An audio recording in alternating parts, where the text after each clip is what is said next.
ನನ್ನ ಹೊಸ ಬ್ಲಾಗ್ಗೆ ಸ್ವಾಗತ. ಇವತ್ತಿನ ಬ್ಲಾಗಲ್ಲಿ ಏನಂದರೆ ರೂಮಲ್ಲೇ ಮಾಡ್ತಾಯಿದ್ದೀನಿ, ಪಿ ಜಿಯಲ್ಲಿ ಮಾಡ್ತಾ ಇರ್ಬೋದು. ಇದೇ ಪಿ ಜಿ. ಆ್ಯಂಡ್ ನೋಡಬೇಕು ಏನು ಮಾಡಬೇಕಂತ ಗೊತ್ತಾಗ್ತಾಯಿಲ್ಲ. ಬೆನ್ನು ನೋಯ್ತಾನೆ ಇದೆ. ಏನಂದರೆ ಕಂಟಿನ್ಯೂಸ್ ನೋಯ್ತಾ ಇದೆ, ಸ್ಟಾಪ್ ಆಗ್ತಾಯಿಲ್ಲ. ಆ್ಯಂಡ್ ಮಲ್ಕೊಂಡ್ರೆ ಗೊತ್ತಾಗ್ತಾಯಿಲ್ಲ ಅಷ್ಟೇ. ಇದೊಂದು ಬಾಂಬ್ ಹಾಕಿದೆ ಅಷ್ಟೇ. ಆ್ಯಂಡ್ ನೋಡ್ತಾ ಇರ್ಬೋದು ಯಾವ ಥರ ಪರಿಸ್ಥಿತಿ. ಮಧ್ಯಾಹ್ನ ಒಂದು ಮೆಡಿಸಿನ್ ತಿನ್ನಬೇಕು. ಮೊನ್ನೆ ಅಂದರೆ 2,500 ಮೆಡಿಸಿನ್ ತಿಂದೆ ಒಂದು 3 ದಿನ.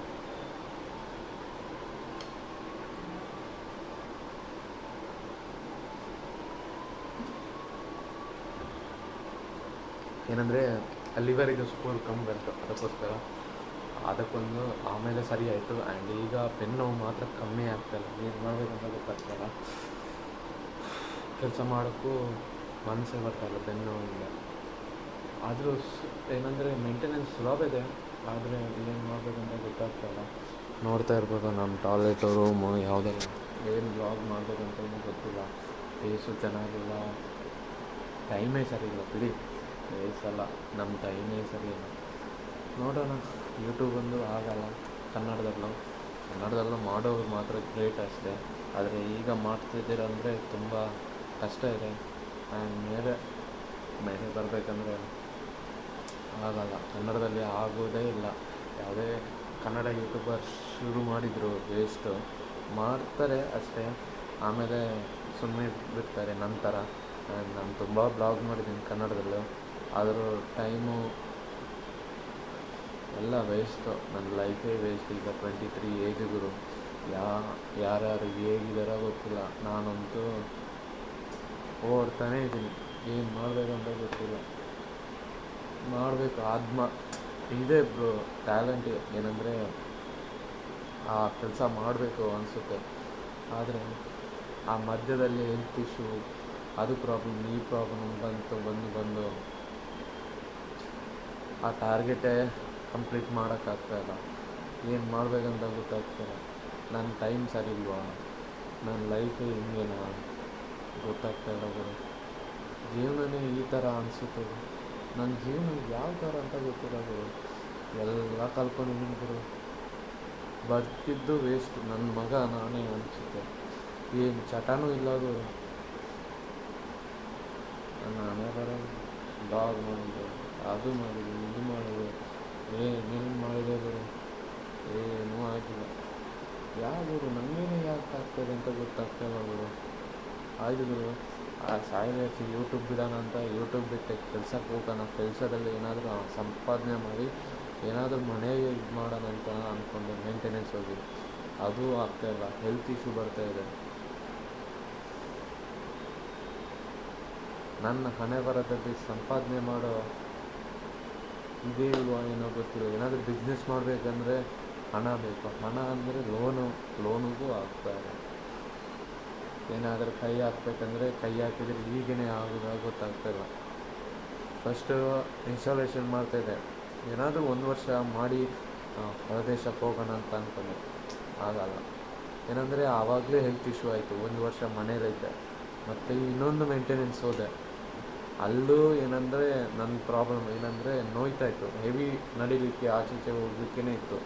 ಅದು ಪ್ರಾಬ್ಲಮ್ ಆಯಿತು. ಏನಂದರೆ ನಡಿಲಿಕ್ಕೇನಲ್ಲ ನೋಯ್ತಾಯಿತ್ತು ಗಡಿ. ಆವಾಗ ಅದನ್ನು ಬಿಟ್ಟು 4 ದಿನ ಮನೆಯಲ್ಲಿ ಇಟ್ಕೊಂಡು ಇಲ್ಲಿ ಚೆನ್ನಾಗಿದೆ ಅಂದ್ಕೊಂಡೆ. ಇಲ್ಲಿ ಬಂದಮೇಲೆ ಹೆಲ್ತ್ ಇಶ್ಯೂ, ಡೆಂಗಿ ಬಂದಮೇಲೆ ಹೋಯಿತು ನನ್ನ ಲೈಫು.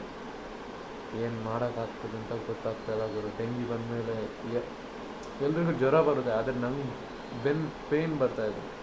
ಬ್ಯಾಕ್ ಪೇಯ್ನ್, ಬೆನ್ನಿನ ಕೆಳಗಡೆ ನೋಯ್ತಾ ಇದೆ ಗುರು.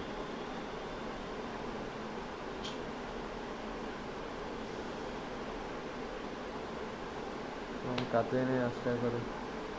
ವೇಸ್ಟ್ ನನ್ನ ಮಗ ಅಂತ ಹೇಳ್ಬೋದು. ಬಿಟ್ಟರೆ ವೇಸ್ಟ್ ಗುರು ನನ್ನ ಲೈಫು. ಎಲ್ಲಾದರೂ ಸಾಯೋಣ ಅಂತ ಹೋದ್ರೆ ಗುರು, ಮನೆಯಲ್ಲಿದ್ದಾರೆ ಗುರು. ಅಲ್ಲ ಗುರು, ಏನಂದರೆ ಮನೇಲಿ ಅಮ್ಮನೂ ಊಟ ಮಾಡ್ತಾರೆ, ಅದೊಂದು ಟೆನ್ಷನ್ ಗುರು. ಏನೂ ಹೇಳ್ತಾ ಇಲ್ಲ. ಏನಂದರೆ ಹೊರಗಡೆ ತಿಂತಾರೆ ಬಿಟ್ಟರೆ ಮನೆಯಲ್ಲಿ ಬೆಳಿಗ್ಗೆ ಸಂಜೆ ಏನೂ ಊಟ ಮಾಡದೇ ಮಲಗ್ತಾ ಇದ್ದಾರೆ. ಹೇಳ್ಕೊಂಡು ಹೋಗ್ತಿದ್ದಾರೆ ಕೆಲಸಕ್ಕೆ. ಏನು ಮಾಡಬೇಕಂತ ಗೊತ್ತಿಲ್ಲ. ಎಲ್ಲನೂ ಆದರೆ ಏನು ಲೈಫ್ ಬೇಡ ಅಂತ ಅನಿಸುತ್ತೆ ಗುರು. ಸತ್ವಾಗಿ ಎಷ್ಟು ಮೆಡಿಸಿನ್ ತಿಂದಿದ್ದೀನಿ ಗುರು. ಮೆಡಿಸಿನ್ ಏನಾದರೂ ಇನ್ವೆಸ್ಟ್ ಮಾಡಬೇಕಂತ ಅಂದ್ಕೊಂಡು ಇನ್ವೆಸ್ಟ್ ಮಾಡಿದ್ದೀನಿ ಗುರು. 1 ಇಯರ್ ಆದಮೇಲೆ ಆವಾಗಲೇ ಹೆಲ್ತ್ ಇಶ್ಯೂ ಆಯಿತು. ಎಕ್ಸಿಸ್ ಬ್ಯಾಂಕ್ ಆ್ಯಂಡ್ ಬಜಾಜಿಗೆ ಇನ್ವೆಸ್ಟ್ ಮಾಡಿದ್ದೀನಿ ಎರಡೂವರೆ ಎಷ್ಟು ಒಂದು 3 ತಿಂಗಳು ಇನ್ವೆಸ್ಟ್ ಮಾಡಿದೆ. ಆವಾಗಲೇ ನನ್ನ ಹೆಲ್ತ್ ಇಶ್ಯೂ ಆಯಿತು. ಆವಾಗ ಏನು ಹೇಳಿದೆ, ಜೂನ್ ಆದಮೇಲೆ ನಾನು ಇದು ಮಾಡ್ತೀನಿ, ಎಲ್ಲ ಪೇ ಮಾಡ್ತೀನಿ. 2 ವರ್ಷ ಆಯಿತು, 1 ರೂಪಾಯಿನೂ ಪೇ ಮಾಡಲಿಲ್ಲ. 60,000 90,000 ಕಟ್ಟಬೇಕು ಒಂದಕ್ಕೆ. ಈಗ 1 ರೂಪಾಯಿನೂ ಇಲ್ಲ. ಏನು ಮಾಡಬೇಕಂತ ಗೊತ್ತಾಗ್ತಾಯಿಲ್ಲ ಗುರು. ತಲೆನೇ ಓಡ್ತಾ ಇಲ್ಲ. ಇನ್ನೊಂದೇನಂದರೆ ಡಿಪ್ಲೊಮಾಗೆ ಕೈ ಹಾಕ್ತಿದ್ದೀನಿ ಗುರು. ಅದಕ್ಕೆ ಹಣ ಕೊಡಬೇಕು ಈಗ ಪಿ ಜಿಗೆ ಹಣ ಕೊಡಬೇಕು ಗುರು. 11,000 ಬರೋ ತಿಂಗಳು ಯಾವಾಗ ಓನರ್ ಬರ್ತಾನಂತ ಗೊತ್ತಿಲ್ಲ ಗುರು ರೂಮಿಗೆ. ಅದೊಂದು ಹೆದರಿಕೆ. ಏನು ಮಾಡಬೇಕಂತ ಗೊತ್ತಾಗ್ತಾ ಇಲ್ಲ ಗುರು. ಬ್ಲಾಗ್ ಮಾಡಬೇಕು, ಅದು ಮಾಡಬೇಕು, ಇದು ಮಾಡಬೇಕು, ಏನೂ ಆಗ್ತಾಯಿಲ್ಲ. ಫೋನ್ ತೊಗೊಬೇಕು ಅಂತ ಅಂದ್ಕೊಂಡೆ. ಫೋನ್ ತೊಗೊಳೋಕ್ಕೆ ಹೆಲ್ತ್ ಇಶ್ಯೂ ಬರ್ತಾ ಇದೆ ಗುರು. ಯಾಕೆ ಗುರು ನನ್ನ ಲೈಫ್ ಯಾವ ಆ್ಯಂಗಲಲ್ಲಿ ಹೋಗ್ತಿದೆ ಅಂತ ಗೊತ್ತಿಲ್ಲ ಗುರು. ಹಣ ಸಂಪಾದನೆ ಮಾಡಬೇಕು, ಯಾವ ಥರ ನೋಡಬೇಕು, ಅಪ್ಪ ಅಮ್ಮನ ಎಲ್ಲ ಕನಸಿತ್ತು ಗುರು. ಮುಚ್ಚು ಗುರು ಹೆಲ್ತ್ ಇಶ್ಯೂಯಿಂದ ಆಗಲ್ಲ ಗುರು.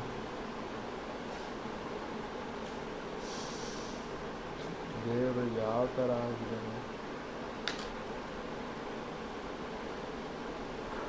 ಬೇಜಾರು ಗುರು. ಯಾರಿಗೂ ಈ ಥರ ಕಷ್ಟ ಆಗಲ್ಲ. ಕಷ್ಟ ಅಂತಲ್ಲ, ಲೈಫೇ ಈ ಥರನೇ ಏನೋ ಗೊತ್ತಿಲ್ಲ ಗುರು. ದೇವ್ರು ಬರ್ದಿದ್ದಾನೆ, ಹಾಗೇ ಬದುಕಬೇಕಂತ ಅನಿಸುತ್ತೆ. ಬೆಂಗಳೂರು ಬಂದಮೇಲೆ ಏನೇನೋ ಬರ್ತಾಯಿದೆ. ಮಂಗಳೂರಿಂದ ಬಂದು ಎಲ್ಲಿ ಸೆಟ್ಲು ಆಗ್ತಾಯಿಲ್ಲ. ಹಣನೂ ಸಂಪಾದನೆ ಗೊತ್ತಿಲ್ಲ ಗುರು, ಏನಂತ ಗೊತ್ತಿಲ್ಲ. ತಲೆನೇ ಓಡ್ತಾ ಇಲ್ಲ ಗುರು. ಈ ಹೆಲ್ತ್ ಇಶ್ಯೂ ಯಾವತ್ತಿಗೂ ಬರಬಾರ್ದು. ಒಂದು ಇನ್ಶೂರೆನ್ಸ್ ಮಾಡಬೇಕಂತ ಅಂದ್ಕೊಂಡೆ. ಇನ್ಶೂರೆನ್ಸ್ ಮಾಡೋ ಟೈಮಲ್ಲಿ ಗುರು 2-3 ತಿಂಗಳಾದಮೇಲೆ ಹೆಲ್ತ್ ಇಶ್ಯೂ ಆಗ್ತದೆ. 3 ತಿಂಗಳು ಅಲ್ಲೇ ಮಾಡಿದ್ದೀನಿ ಈ ನನ್ನ ಕಂಪ್ನಿಯಲ್ಲಿ ಮಾಡ್ಕೊಂಡು. ಏನಂದರೆ ಹೆಲ್ತ್ ಇಶ್ಯೂ ಆಯಿತು. ಹೆಲ್ತ್ ಇಶ್ಯೂ ಏನಂದರೆ ನೋಯ್ತಾ ಇದೆ ಗುರು. ಆಚೆ ಹೋಗಿದ್ರು ನೋಯ್ತಾ ಇದೆ. ರಾತ್ರಿ ನಿದ್ದೆನೂ ಬರ್ತಾಯಿಲ್ಲ. ಏನಂದರೆ ನೋಯ್ತಾ ಇದೆ. ಈಗ ಸ್ವಲ್ಪ ಕಮ್ಮಿ ಆಗಿದೆ ಅಷ್ಟೇ, ಎಷ್ಟು ಏನು ಕಮ್ಮಿ ಇಲ್ಲ. ಆದರೆ ಈಗ ಇನ್ನೊಂದು ಸಮಸ್ಯೆ.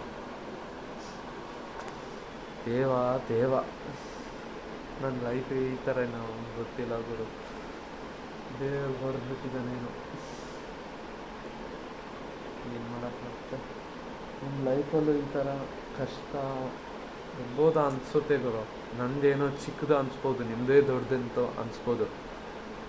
ಆದರೆ ಸಮಸ್ಯೆ ಬಂದಮೇಲೆ ಅವರವರ ಸಮಸ್ಯೆನೇ ದೊಡ್ಡದಾಗಿರುತ್ತೆ ಬಿಟ್ಟರೆ ಬೇರೆಯವ್ರ ಸಮಸ್ಯೆ ಚಿಕ್ಕದೇ ಅನಿಸುತ್ತೆ ಗುರು.